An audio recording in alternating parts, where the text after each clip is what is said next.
on the way and opened the scriptures to us. So they set out at once and returned to Jerusalem, where they found gathered together the 11 and those with them who were saying, "The Lord has truly been raised and has appeared to Simon." Then the two recounted what had taken place on the way and how he was made known to them in the breaking of the bread.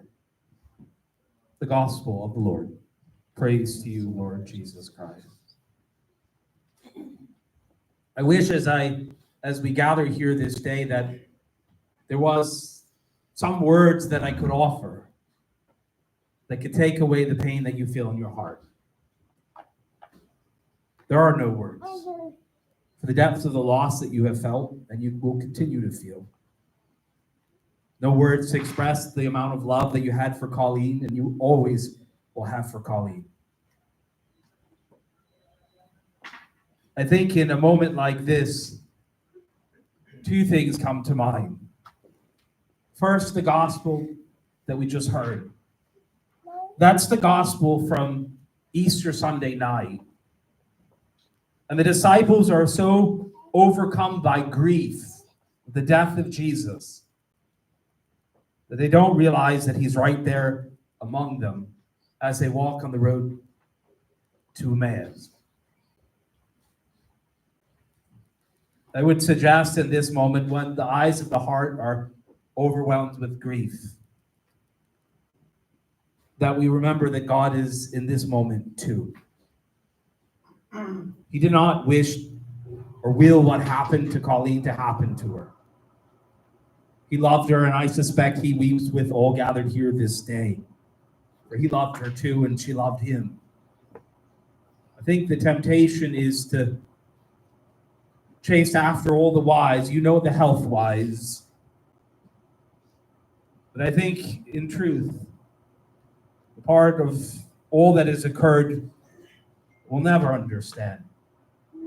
And I think in this moment, what you must cling to, what all must turn to, is what you do know. You know Colleen well. You loved her. She loved you, all of you. You know the joy that was in her heart. You know the spark for travel and family and all the things. The West Coast is here, the East Coast is here, all that. You know the joy and the passion that was in her heart. First and always, remember what you do know. And remember also, the God who created her loves her. And our faith is what gives us the hope, the promise that she can be with that God today. God did not will this. He did not want this. But he does enter into the midst of it to bring new life, to bring hope. A new life in heaven, and a new life that is found when we look up from our grief and realize that he is here too. The other reason I chose the passage from the story of the road to Emmaus, it's in the gathering around the table. Their eyes of their hearts open to see. I can't imagine what Colleen would have said about this gathering and all of you. I suspect she would say, look up and embrace the love of family and friendship that you have. Remember, God is here in our midst to hold on and support one another, to encourage one another, as she did in life, not only among family, but those who sought comfort and consolation in a home who she advocated for in a real and present way. Look up and realize that God is in the midst of all gathered here. Remember, he is real. Remember that heaven is real. That even in the midst of the sorrow, God enters in not only to bring Colleen new life, to bring consolation, healing, and hope. Let us pray.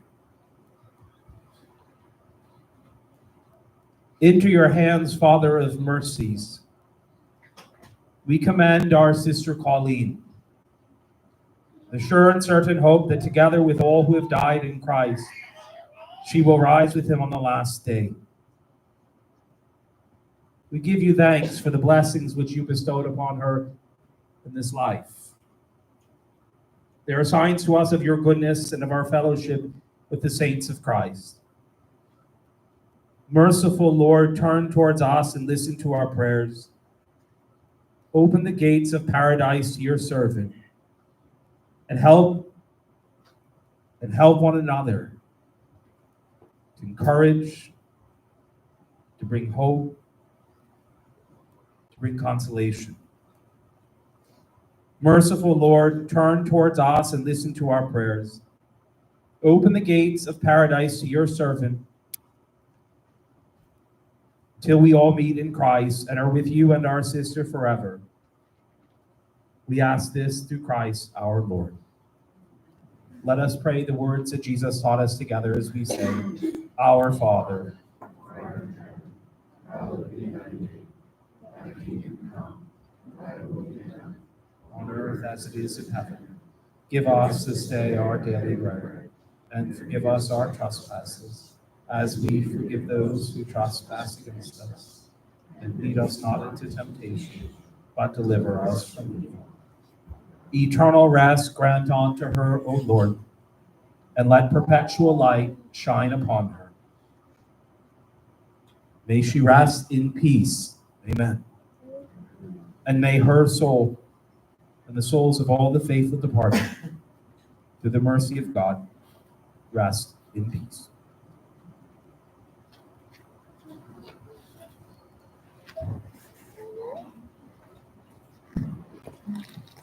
Over to everyone's side.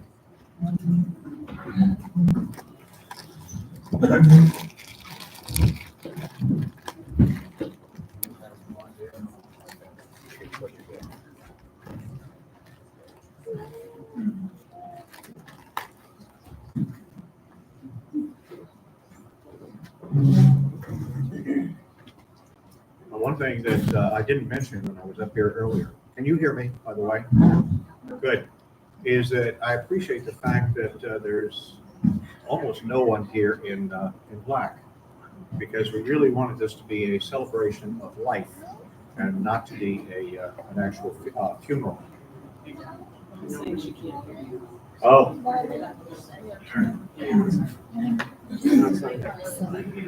Let's see if this kid can figure this out. Can you hear me? No one's ever said I was quiet. Yeah, a little louder. All right. Is that working? I don't know. What do I do? Push this button. Yeah. All right. Can you hear? Good job, buddy. Can you hear me? That's still loud, I think. What about that? No, that's good. How's this doing? Yeah. Is that better? Yeah. Good. I recognize faces I didn't have a chance to say hi to. Like I said, I'm glad that people are not dressed in black, because I didn't want this to be morose. I want this to be uplifting. If I start to squawk, then, it's gotten to me. But anyway, what we're going to do now is we've got 4 or 5 or 6 people that are going to say a few words and give some tribute to my daughter, who died way too soon. And then we'll open it up to anybody else that may like to talk. So, I'll start it off. Most of us have experienced and endured the pain of losing a parent or older relative. Am I doing all right, Mike? Is there something wrong? Am I supposed to be closer? All right.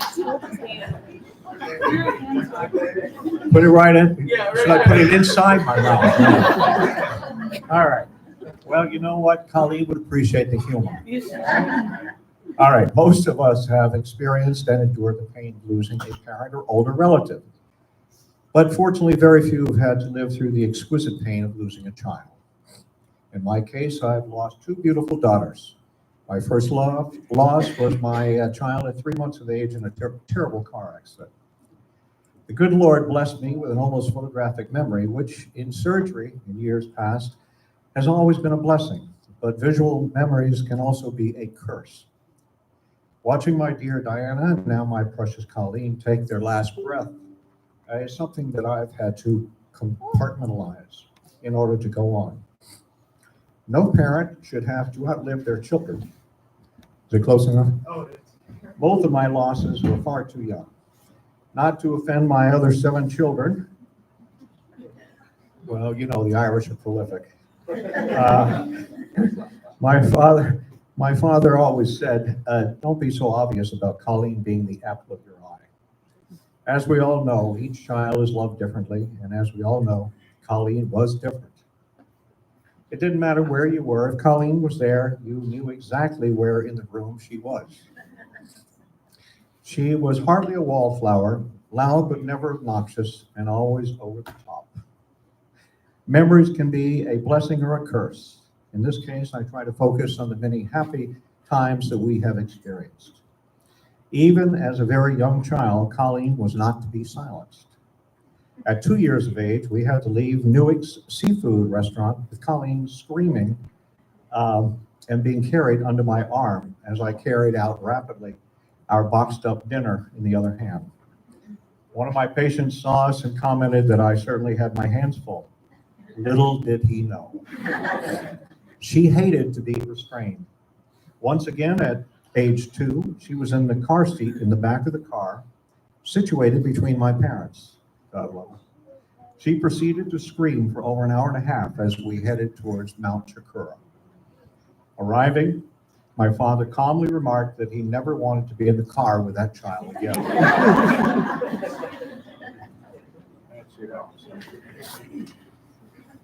At this point, my hands are not working. Want to hold this? Good thing I'm not operating today.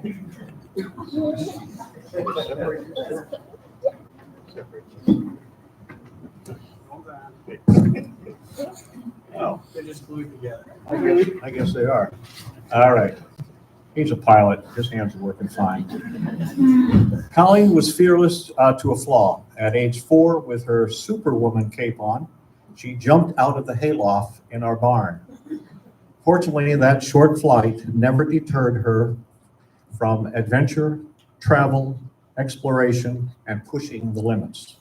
In stature, she may have been petite, but again, her spirit was fearless. Colleen started out life loud and never lost that trait. But loudness does not infer meanness. If anything, Colleen was a loving, demonstrative individual. She was a giving soul who, as many know, helped many people. She exuded love, compassion, and a desire to help. Sometimes that desire to show love would embarrass her father, as when she would to hug the waiter goodbye at a restaurant and tell him she loved him, only to find out after she had no idea who he was. She was compassionate about her work, and over the last 2 months, my wife and I have witnessed the outpouring of love, gratitude, and respect by many of her colleagues and clients. The family will sorely miss her laughter, quick wit, her hour-long telephone calls. There was always, at what you thought was the end of the call, just one more thing she needed to share with us. Just a few more seconds. I only wish I could take.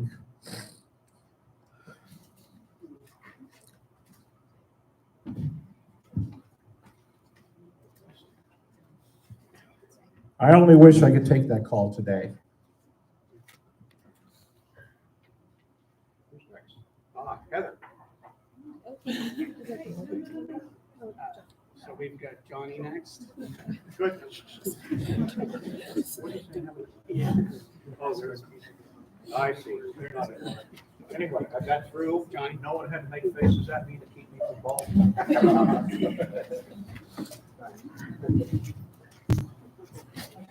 Let's see if I can use it. Can everyone hear me?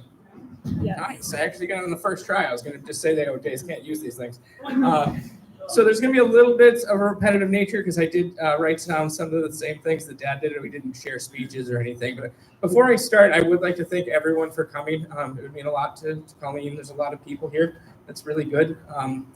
Kind of reminds me a little bit of her wedding. There's like 250 of us. It's one of the great times we had in our life.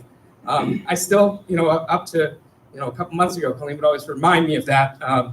I might have shown up to Colleen's wedding looking like Eminem with blonde hair. So that took her a couple of years before she finally forgave me. I was lucky enough to grow up with Colleen in our Lee house. We did get in some trouble once in a while, but overall we were good kids. We were very close. My dad didn't exactly love, the fact that we had watched too many scary movies, and that is something that we never gave up. We had just a love for that. I will say that one of the greatest things that I had is my annual trips to Phoenix. We'd always have a great time, every single time, and I'd stay with her or I'd stay with my mom.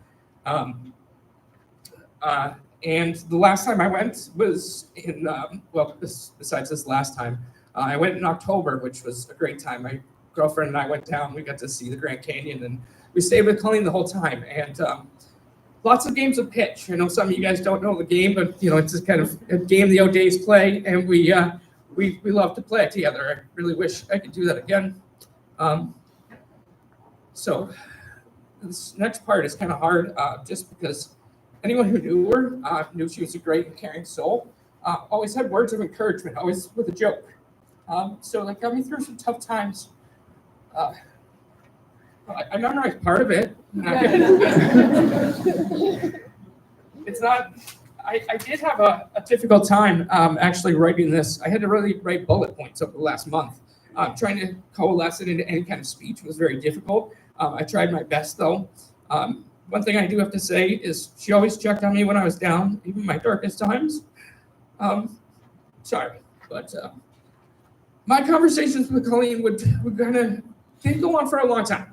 I never got the hour ones, I don't think. It was usually more like 3 to 5. And I 5 hours. I was like, okay, I think we should actually sleep tonight. Which was actually fantastic because I really love these conversations. I wish I could have more. And as anyone here knows, if you know me well, I hate telephones. So 5 hours means I loved her very, very much. I will definitely miss that part. One of my favorite memories was when I was 19 years old. I went down to Philadelphia where my sister was. We got to see Bob Dylan and Paul Simon in concert. It was fantastic. We might have had too much fun, but I was also 19, so I recovered quickly. I think something that hits every sibling is we're going to miss her calls on our birthday. She'd always send a card. I'd forget every year. So once in a while I'd remember, but she'd remembered every single time. And the only thing that kind of keeps me going right now is the fact that I know I'll see her again. And just move on and let Heather take over at this point. So once again, thank you guys for coming. That would be it for me. I only cried a little bit. I'm pretty proud of myself right now.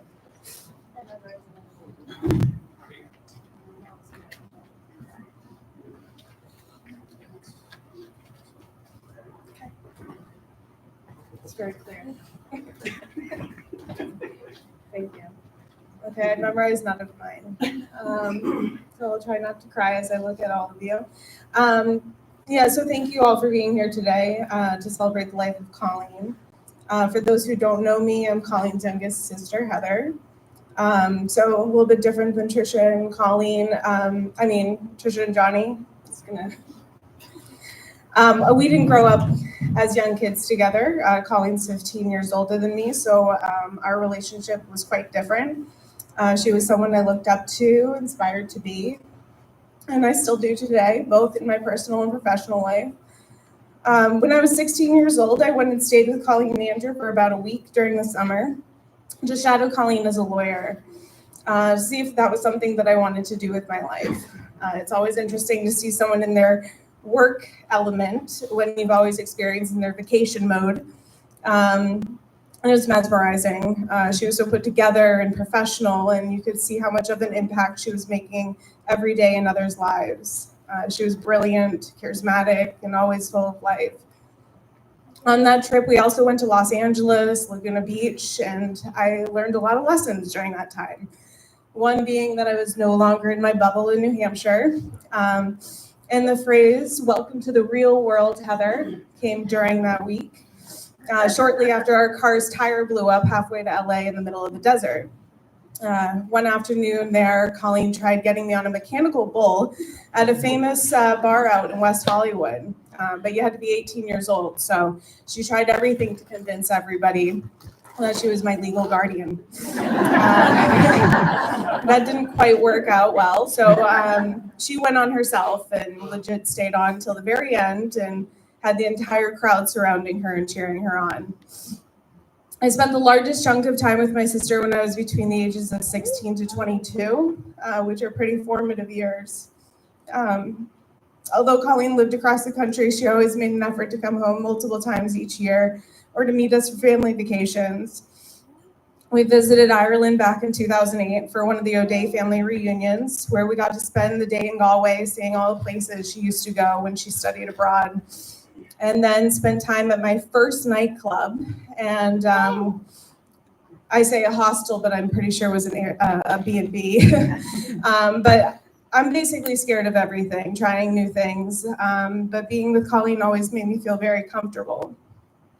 We visited the Grand Canyon, Sedona, went gambling with Grandma O'Day in Oklahoma, went to Harry Potter World for Mom's 50th birthday, spent time in Mexico, Sugarloaf, the lake house, and had a million other adventures. There was never a dull moment hanging out with Colleen. But of course, the best nights, though, like Johnny said, were always those with our immediate family, with Andrew setting up the brackets for pitch and playing game after card game until we passed out. And although we were so close, Colleen always made everybody around her feel like she was your best friend. And it was legitimately genuine.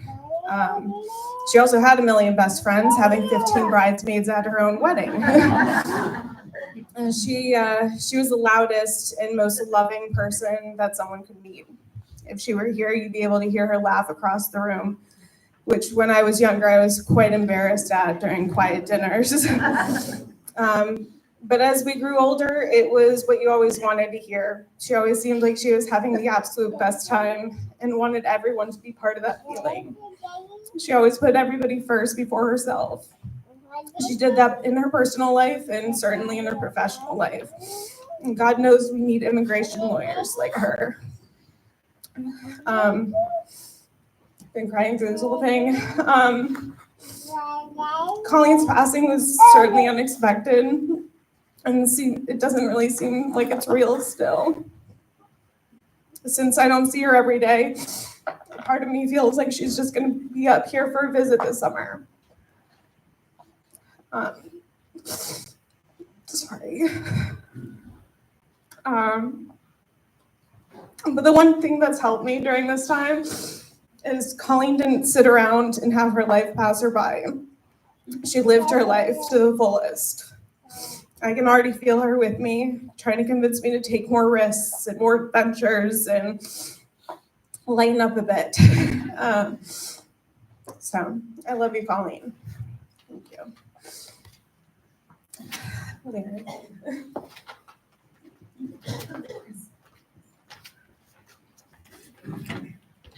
My name is Larry DiSanto. Son, Colleen's husband, Andrew, asked me to read some words on his behalf. Thank you for coming today to celebrate and remember Colleen. Her loss is still hard to believe, and I know the pain of her absence will always be felt. Colleen was charming, brilliant, and so damn funny. The world is less bright because my beautiful wife is not in it.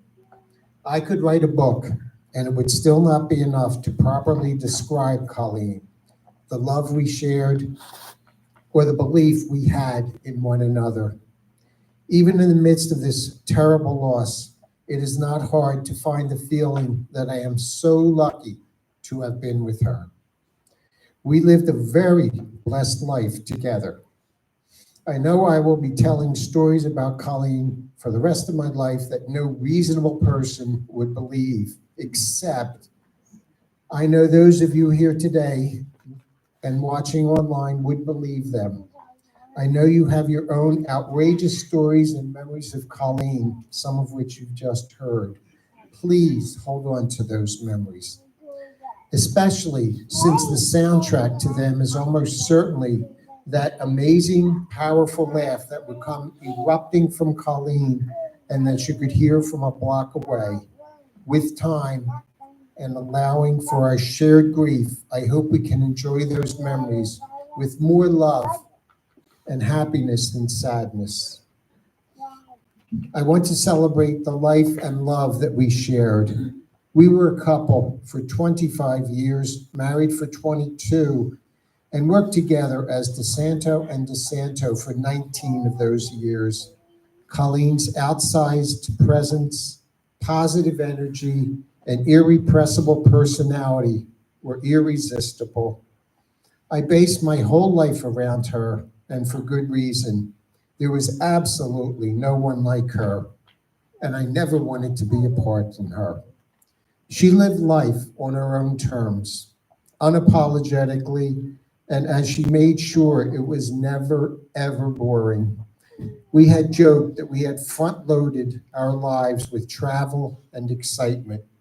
It was an incredible mad dash through life for many years. I am grateful we got to experience so very much.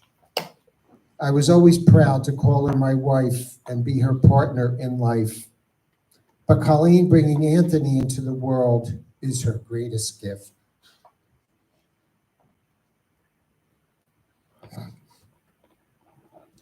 She was determined for us to become parents. And she bravely did everything possible to make that happen. And who could imagine a more exciting mom or better cheerleader than Colleen?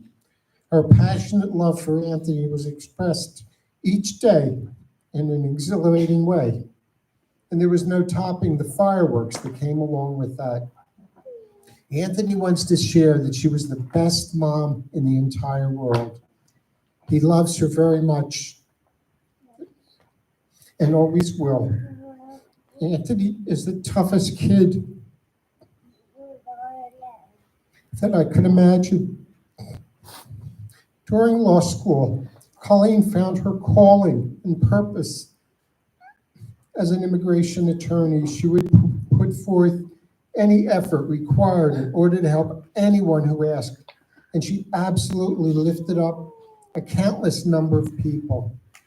I would be in awe of her stamina with how much time she would spend counseling others. Many of those conversations were life-changing for the person on the other end of the phone. Colleen was the change she wanted to see in the world. I recently read a quote that grief is love with nowhere to go.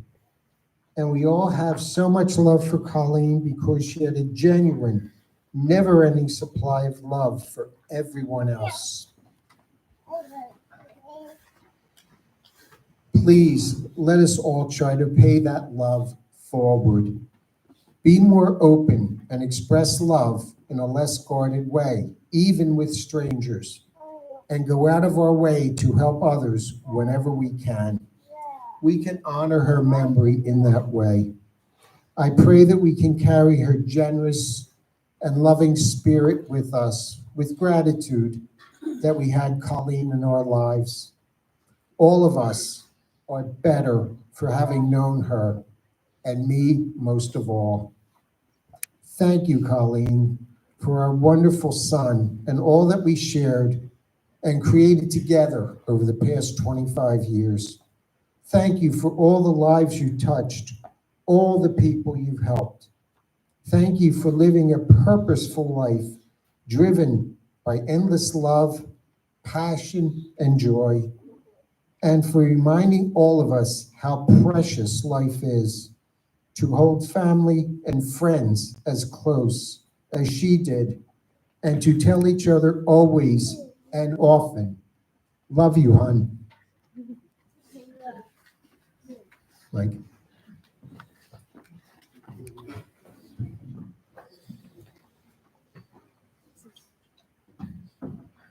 Okay, so bear with me. I might look composed, but I am falling apart. So this is a message from my younger brother, Brian. He wanted me to speak on his behalf.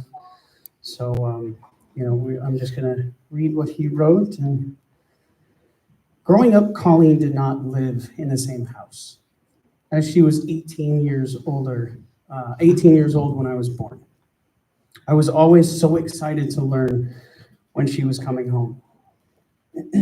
I remember staying up late for her arrival or waking up early to see her first thing in the morning, even though she had no interest in waking up considering the 3-hour time difference. Living in a family with 7 brothers and sisters, fighting is a natural occurrence. However, I cannot remember one time that I was ever mad at Colleen, unless of course she beat me in a game of pitch. The ability to never get on the wrong side of a fiery O'Day takes a special person. I will never forget how welcoming she was towards Adriana, Brian's wife, when they first met. I think that the first thing she said was, and bear with me, "Wow, you have the most beautiful hair." And if you know Colleen, you know how it sounded. Colleen had an amazing ability to make others feel special. I think it was because she truly believed that everybody was special. I will always cherish my fond memories of Colleen. Well, I can't hold this.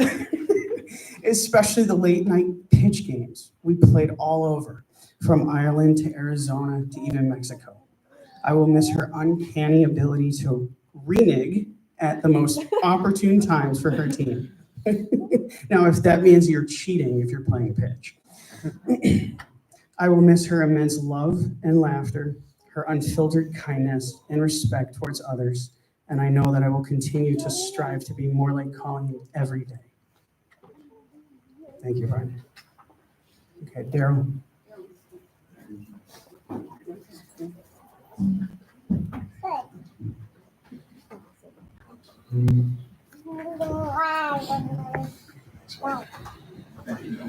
All right, afternoon, everyone. I can't promise I'm going to be quite as composed as everybody else. So Patricia and I's daughter, who's a lot like Colleen, is off on one of her trips, so she can't be here. So she asked me to speak, and then I'll have a few comments of my own. My beautiful Auntie Colleen, the good die young, as they say, and that is definitely the case here. Taken too early, too sudden, and too soon. Disbelief waves over me every day, mostly when I'm driving, working on the spirit garden, or doing actually anything else, because I like to think we are similar in a lot of ways. Colleen started Kayla's continuous love of stinky 18-month-old Gouda cheese and Parmesan. This Easter marked the 10th anniversary of the famous Easter rabbit. If you know, you know. That same year, she also showed me the song, Somebody That I Used to Know. She loved the music video and raved about how cool it was. So I thought it was pretty cool too, and has been our song ever since. It's kind of ironic how the title played out now. Thanks to my Auntie Katie, she duplicated her handwriting out of all the cards. And what I mean is books that she had given Kayla for her birthday, and tattooed it on my arm as a reminder. She's always here with me. In the cards, she told me how amazing, special, beautiful, and mature I was becoming. Well, I had my parents, family, and friends to thank for that.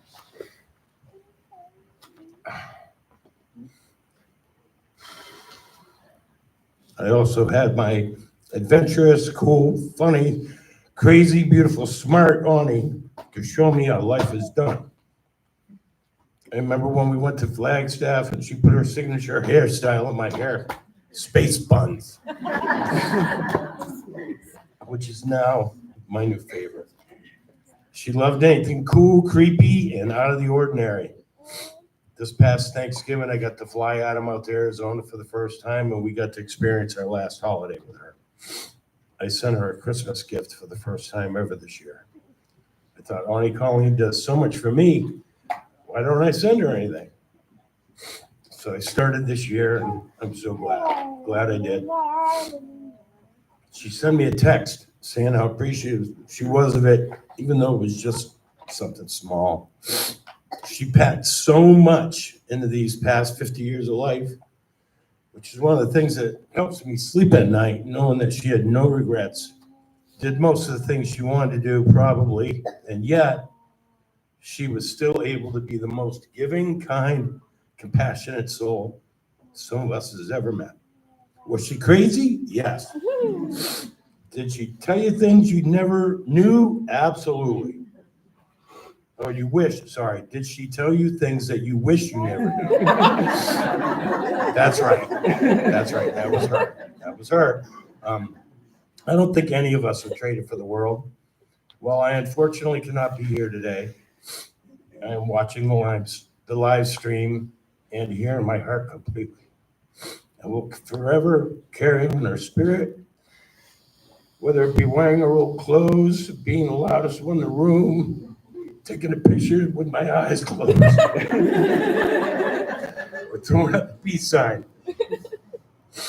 I will love my family intensely and intently, have a glass of Pinot Grigio, and travel around the world with Adam.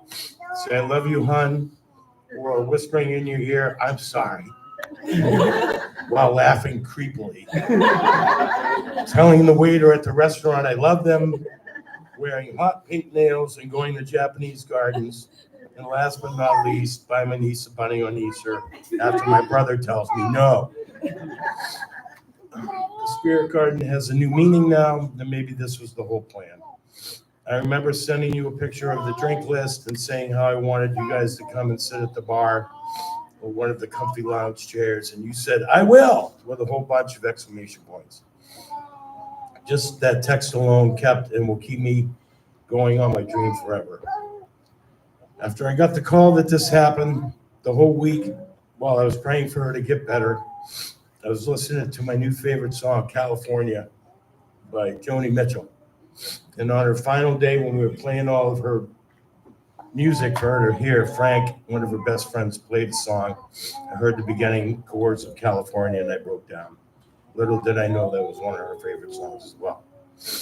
I don't really have anyone to look for in heaven, or I didn't really have anyone to look for in heaven or talk to the sky before this, someone to pray or watch over me. But now we don't have to live so far away from each other anymore. She will always be with us and can watch everything we do, be with us for the hardship and celebrate the good times. Now she can be everywhere all at once, and I don't think she would have it any other way. And then I have known my beautiful sister-in-law for 30 years. And she was one of the most loving, giving, and kind people I've ever met, even to complete strangers, as we all know. She was also fierce, fearless, and fun-loving, and there was no telling her no. It would be like, oh yeah, hold by Manhattan, let's go. So she felt life was to be lived wholeheartedly with no rules or limitations, and I will carry that with me always. She's a great soul and one of my best friends. Love you, hon. Peace. That's all I got.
Okay, sorry, I need a hot spot.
You gotta love the wonders of technology. It's great. We're just trying to connect. Do they have Wi-Fi here? Katie, it should just be CC guest. What should just be CC guest? Who's the Wi-Fi?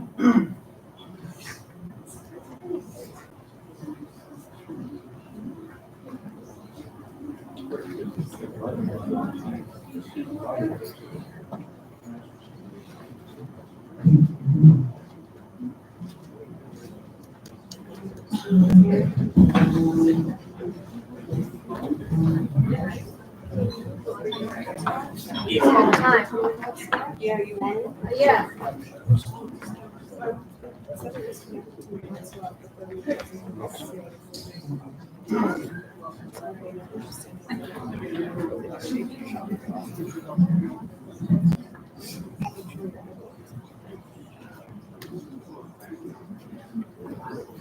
Oh, can you take a card? I know, you heard me.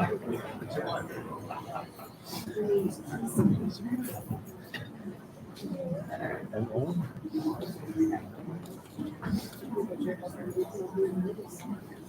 No, that's yeah.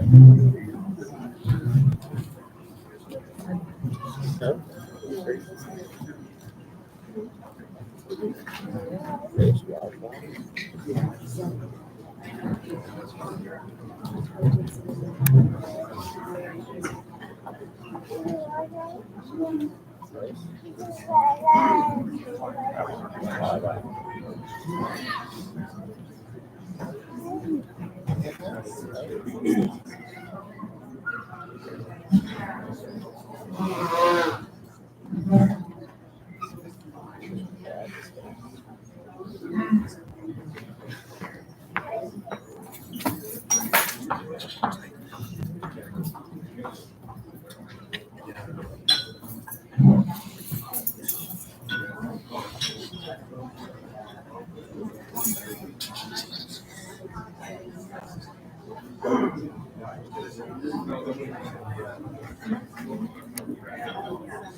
Great.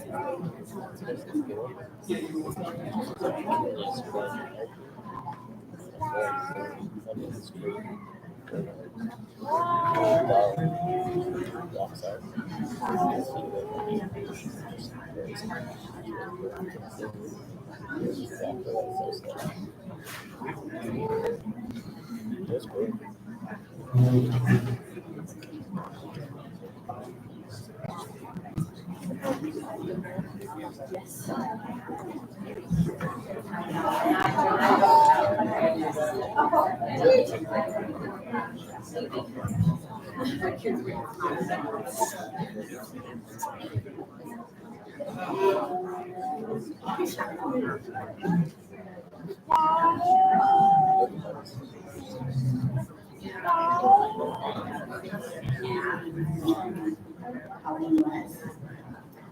A lot of people in this room will talk about how they instantly felt comfortable around Colleen and were instantly her best friend. That was not me. I thought she was crazy. I moved here in 2018, 2019, and all of business immigration lawyers would meet during COVID once a month on a call. And every month it was the same crazy lady who would have her camera off in the bathroom talking about how much she loved everybody. And I was like, who is this? But I'm so happy that through the years we became closer, and I had the privilege of working with her and her becoming one of my best friends. Some people at work have a work husband, someone who's their best friend who, is their pal. She was my work sister. We were so close. There were no filters in the conversation. We fought like sisters as well.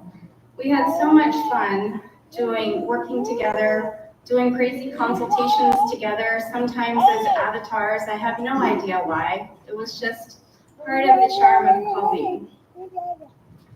She knew everybody in my life. She made it a point to get to know everyone. We talked about family, we talked about friends, we talked about life, we talked about the weather. Often, as you know, how often Colleen talked on the phone. One Christmas, after she would talk to me for 40 minutes on the phone, Trisha, she would talk to my son, Bridge, on the phone for 40 minutes. I don't know how she had all this time on her hands. And she asked him, well, what is your mom really into? It was around Christmas or my birthday. I have no idea why he said, she really likes The Rock. Well, the next thing I know, I have this magnet on my fridge, which is still there, that says, I love you, Mala, with a picture of The Rock, which is so quintessentially Colleen. But in all our conversations, as I'm sure you know, she could just tell in your voice if you were having a good day or a bad day. And if you were having a bad day, what could she do to make it better? And she did. To say that she changed my life would be an understatement. When I met her, I had just moved and I had been a stay-at-home mom while my kids were small. And I was just working for pennies hourly, and she was like, oh, we gotta change this. I will send you cases. If you don't know how to do them, I will do them with you. I will teach you how to do them. And she made me independent, and I have her to thank for my law practice. And the amazing thing about Colleen is there's many people in this room who she did the exact same thing for and changed their lives.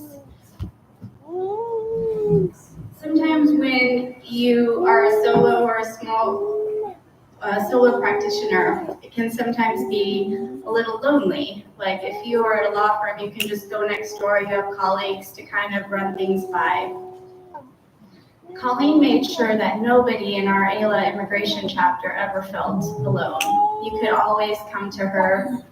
And it wasn't like, sometimes another attorney will be like, oh, that's easy, this is what you do, and you figure it out. She would get right there in the trenches with you, as if it was her case. She would be like, show me what you did. Here's a sample. Show me how you redid it. Then I want to read it before you submit it. Then I'll call you tomorrow to find out what happened. And then I'll call you if it got approved, and how your dog's doing, and what you had for lunch. One time I was stuck with a client, and a case was stuck, and she was like, let's call USCIS together right now. So we would get on, and we often, did this or called different, government officers together. And I was the bad cop. She was obviously the good cop. And we would talk about, I would get on there and be like, this is very egregious, what has happened to this client, this, da, da, da. And then you hear Colleen sobbing on the phone, talking about her teeth pain and how she needs to go to the dentist, and how, you know, if this situation could be solved, she could then focus on her health. And, you know, probably 30 minutes into the call, the officer did what we requested, and it's like, Colleen, I hope your appointment goes well with the dentist tomorrow. And she did these miracles all the time. She was a mentor to so many. During COVID, when we couldn't have a holiday party, she put a tent in her backyard and hosted the entire chapter for the holiday party in her backyard. She was an amazing human and an amazing attorney. When I think about, you know, what makes an attorney successful, there's so many different categories you can think about, but she impacted so many attorneys. She changed so many lives. And in my mind, she was the most successful attorney that I've met. She helped others, whether it's the client or attorney, anybody. The secretary at her kid's school, I see you in the back, who she got a green card for. I'm always going to be grateful for the time I had Colleen in my life, and I will miss her forever. When I think about how we can remember and honor such a special person, I think it's honoring her legacy of love. She truly loved everyone who crossed her path, and she went out of her way to help you. She killed them with kindness, anybody who came. And so how I'm going to remember Colleen, and how we all should, is to just say, I love you to everyone all the time, at any time that we can. Thank you.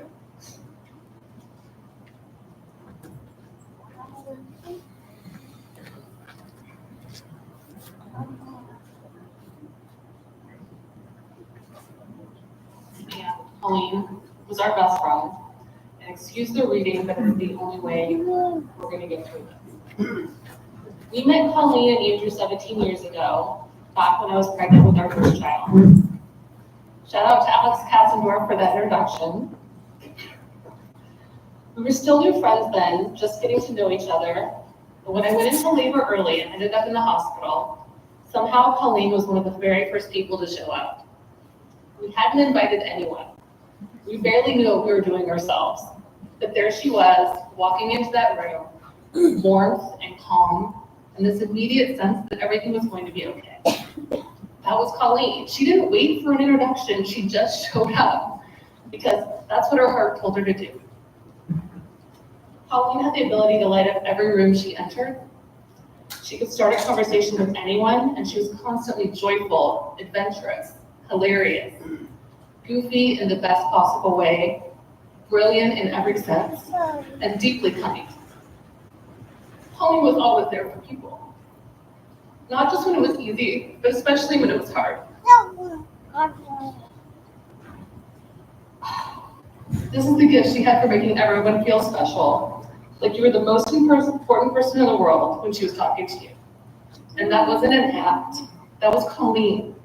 Genuine, warm, and fiercely loyal. Colleen had a zest for life that was impossible to ignore. Now I have to tell them. Whether it was trips around the world, over-the-top birthday cards, or just a funny remark that had everyone laughing, Colleen made everything fun except for this day.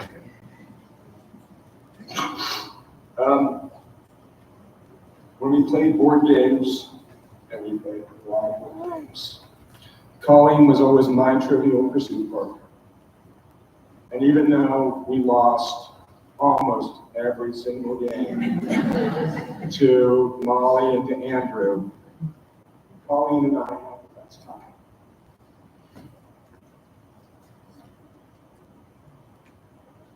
She was our best friend. Kind of friend who shows up without being asked, who remembers every single birthday and always finds the funniest birthday card The one that you put on your refrigerator and that stays there forever. Our kids were always just as excited to see her as we were, because to them, she wasn't a grown-up. She was one of them, playful, silly, full of wonder, a child at heart, the rare kind of adult who could turn a regular evening into an adventure. In her work as an attorney, she brought that same passion and care. She fought hard for her clients, not because she had to, but because she believed in doing the right thing. I've received numerous texts, some from people that I've never met, her clients, that just wanted to express how much she meant to them and how she changed their lives for the better. She went that extra mile every single time because that's who she was. We're devastated. But more than that, we are grateful. We are grateful to have known her, to have laughed with her, and to have loved her. Colleen taught us how to embrace joy, how to be brave, how to live with our hearts wide open. And though our time with her was far too short, she filled it with so much life that it stretches out beyond the years that we shared. There's a saying that says just about everything about Colleen. We're here for a good time, not for a long time, so make every minute count. And if anyone lived that truly and unapologetically, In closing, maybe not a good idea, we wrote a poem, and I'm going to read it. We will not speak in whispered tones, or wrap the day in grief alone, for yours was not a life half lived, but one that taught us how to give.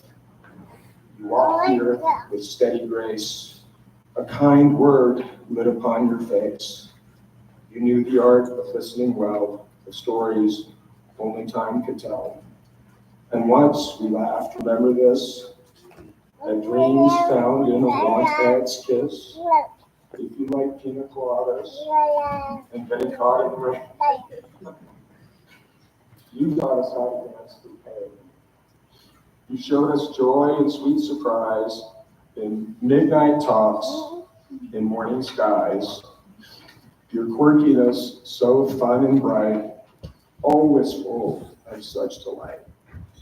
And sometimes, when the world felt small, you'd sing a tune that said it all. What's so amazing that keeps us stargazing? And what do we think we might see? Someday we'll find it. The rainbow connection. The lovers, the dreamers, and me. We gather now. I did much better in the first.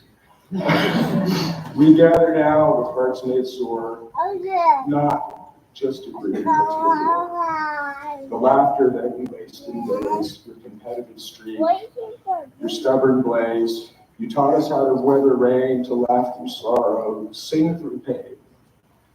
And now you've slipped beyond the blue, but left a light in all you knew.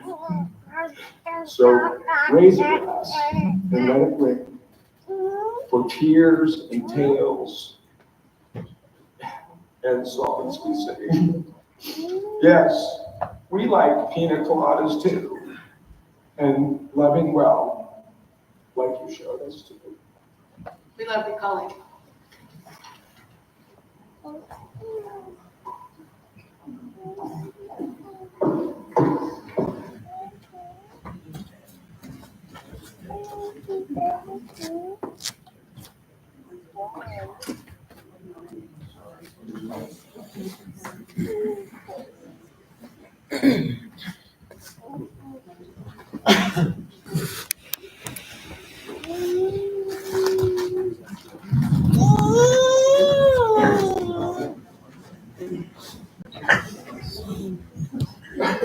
All right, hi everyone. For those that don't know me, I am Katie, Colleen's other little sister. All right, this is a lot. Better? Yes. Okay. There's no easy way to talk about Colleen in just a couple minutes. She was loud, fiery, unapologetically herself, and completely unforgettable. Probably the loudest out of all 8 of us kids, and that's saying something. It breaks my heart that I'll never get to hear that laugh again other than in videos and her messages that I have saved. I am so grateful to be a hoarder and a digital hoarder at that, and that's countless messages still. We were 10 years apart, and when I was young, that space felt huge. I looked up to her and thought she was just so cool. The way her bangs hung in her eyes, her ripped up and re-sewn clothes, the music she listened to, all the horror movies that I was not allowed to watch, and then a tattoo. She was cool.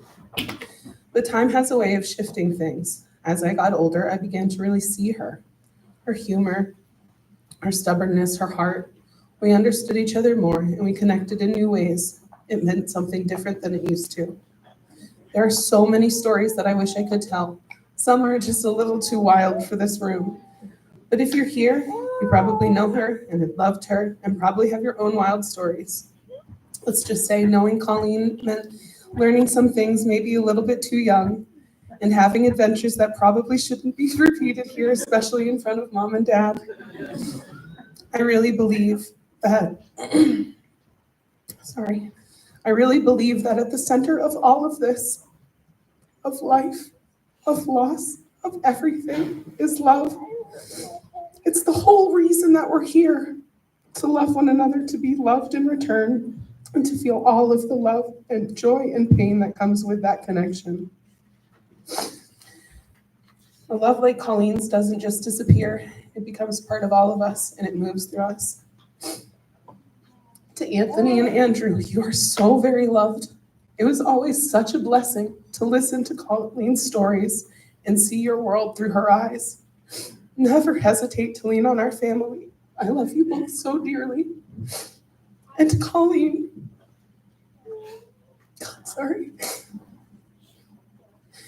you know that I look for you in all of the signs, and I will until my own last breaths. I am so grateful to have been your little sister.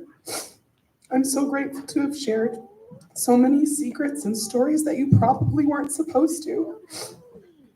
So much of that helped me to understand myself more, my own identity, and make me into the woman that I am today. Thank you for all of the love that you poured into others. I will forever miss your birthday cards more than you'll ever know. I love you so very much, Colleen, and I truly, truly pray that you live up to your words. And I pray that you, as you always said, will always creepily haunt all of us siblings. I love you, Colleen.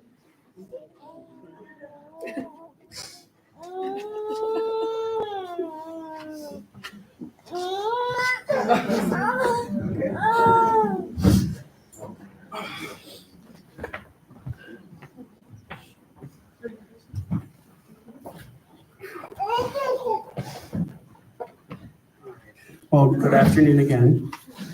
Thank you for being here to celebrate the life of Colleen DiSanto. For those of you who don't know me, like everybody else has said, I'm Michael O'Day. I am one of Colleen's younger brothers. Unfortunately, I can't spend the entire day up here telling you everything because it would take forever. So I'm just going to instead provide you a little bit of perspective. Whenever we talk about a person who has passed, I feel like it's the same story. A lot of Colleen was this, Colleen was that. You've heard about how amazing of a person she was and the impact she made on most, if not all, people around her.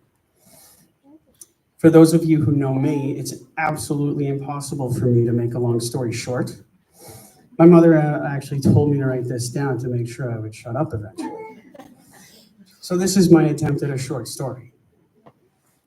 With my own little clan, absolutely nothing is simple. There's Trisha, Colleen, Johnny, Katie, Heather, myself, Brian, and Kevin. My father clearly made sure there were too many of us to keep track of. Being part of such a large family is a wonderful yet chaotic experience. Everybody to their own fault is complex. What I've come to realize over many years is that we all have incredible stories to share, and we all should be heard.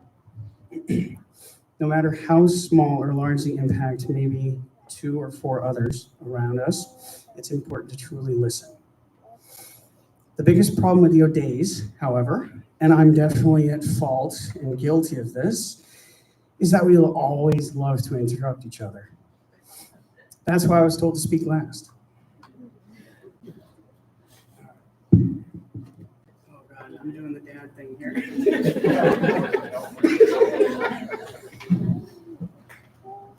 Every single one of us siblings has a deep connection to one another in our own way that easily another pair of us does not share. That's very obvious in this big family that we have. I believe when you are born, a part of your soul is inexplicably linked. It's absolutely deeply connected to one of your parents and, of course, your siblings, whether you like it or not. Colleen and I are 17 years apart in age. That's quite the age gap as siblings. We were living completely different lives with different dreams, desires, wants, and needs. Fortunately for us, that never really mattered. I know she would agree with me when I say that the most important part of our relationship was the fact that we shared very similar personality traits. Colleen and I, for most of our lives, were told two very distinct things. Now get ready for this, okay? That we can never shut up quickly enough, and that we have the loudest, most vibrant laugh of anybody you know. To her credit, Katie, she actually told me that I was louder, and I'm gonna stick to that. Colleen was notorious for long phone calls. The problem with us, however, was the fact that there was no end in sight, and we honestly didn't mind. This is how we remained very close to one another. Our longest streak, and sorry, Johnny, was 7 hours and 15 minutes. You might wonder, what could you possibly talk about for that long? We had moments during that very talk where we had to figure that out ourselves. We'd have to backtrack from story to story just to connect all the details because we got lost multiple times. We'd wonder, how did we get here again? Or what were we talking about? All the while going about our day with our phones on speakerphone. Before this particular phone call started, this specific day, this 7 hours, I had started mowing the lawn. Your guess is as good as mine if I finished mowing the lawn, because I don't remember. The amount of laughter, confusion, and intrigue was always so exciting between the two of us. It was never dull. I can't tell you how many times we couldn't hear each other because we were either laughing too much or interrupting each other. Colleen loved to call me about anything, and I absolutely love to gossip. That's a dangerous mix. Even when she intended to call somebody else, I would find myself picking up the phone, and well, you guessed it, we found something to talk about. We also had our fair share of serious conversations. If one of us was in a mood or mentally exhausted, we'd rein the other in, help think things through, and make the most reasonable, yet maybe not always the right choice. We always found a reason to give one another advice, sprinkle in some well-deserved sibling judgment, and tell secrets from time to time. No matter what, we always looked out for each other. One task she took to heart was finding the most outrageous, dark-humored birthday cards she could find for me. She did really well. It was always my favorite part to find such a sweet and loving message from her, Andrew and Anthony, inside such a horribly inappropriate birthday card. And she always tried her best to do better than next year. And I definitely wanted to see what she'd come up with. Colleen clearly put her energy where she felt it was absolutely needed. She had told me in February, a month before she had passed, that she had found this year's birthday card. She never skipped a beat. My birthday is in 6 days, and this is something to remember.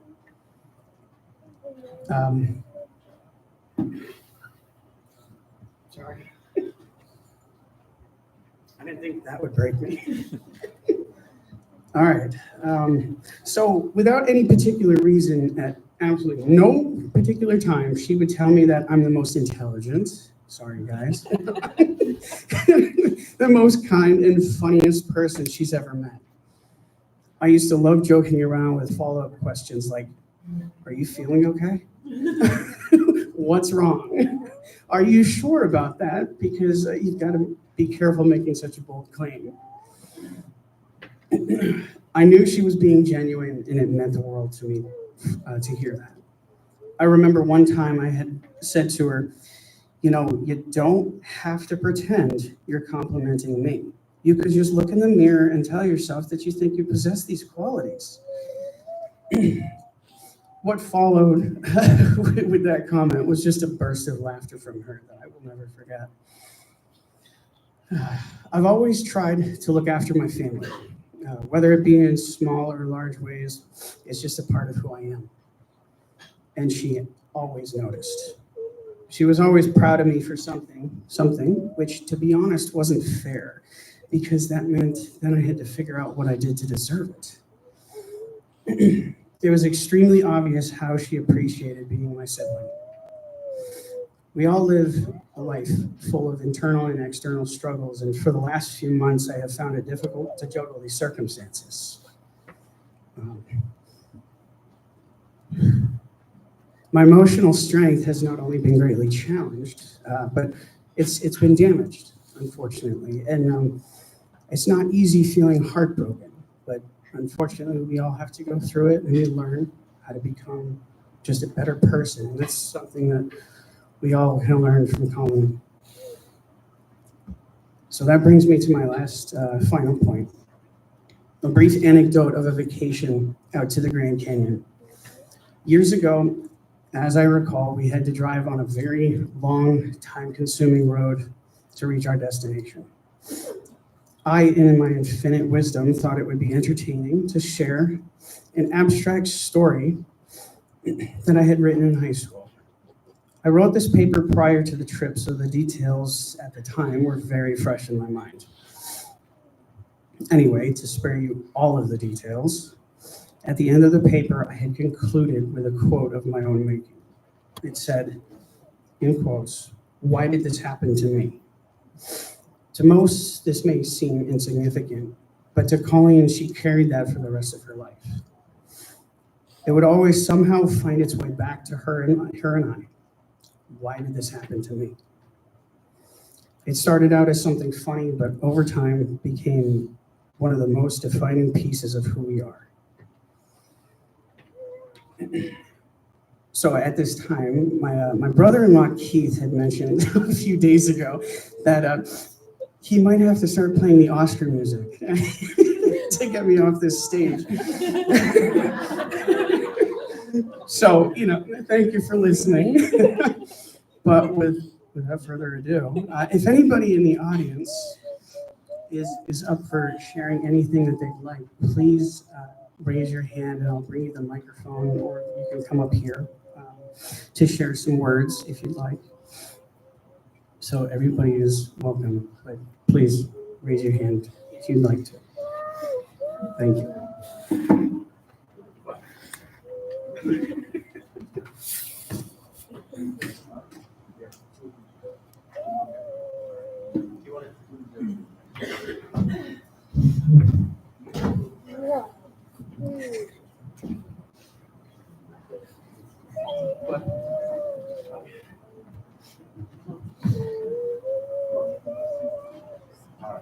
Good. Mike, you did great. And you work Short, that's good. All right, before we actually have lunch, and we got quite a selection of food, by the way, so no one's going to be hungry. My wife and Maria have arranged for quite a bit of food, and there's like 10 different appetizers, and so no one's going to starve. And those appetizers, well, I help pick them out, and they are great. So my sister, who's still trying to save my soul, and she's been a minister for years, is going to come up here, say a little prayer, and then we'll start picking up some food and fill up. And I'm sure she's going to save my soul here in a few years, right? And this is Maureen. Used to be O'Day, now it's White.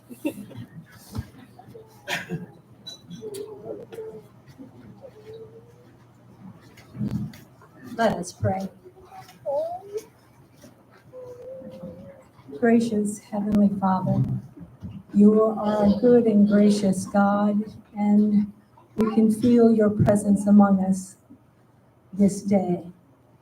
And the stories that we share and the memories that we have of Colleen, of our Colleen, she will live in our hearts forever.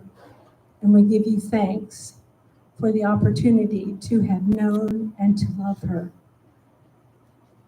We give you thanks, Lord, now, and we ask that you bless this food that we are about to receive in your most holy name.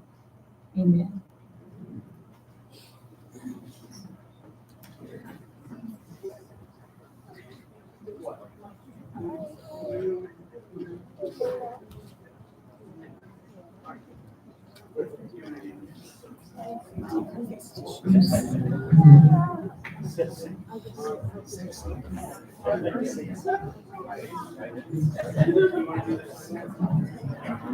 All right, everybody, like my Uncle Billy on my mother's side used to do with the food, is he would always get up really quick to get first in line. So everybody is welcome whenever you want to start getting plates and get some snacks. So feel free to roam around, okay?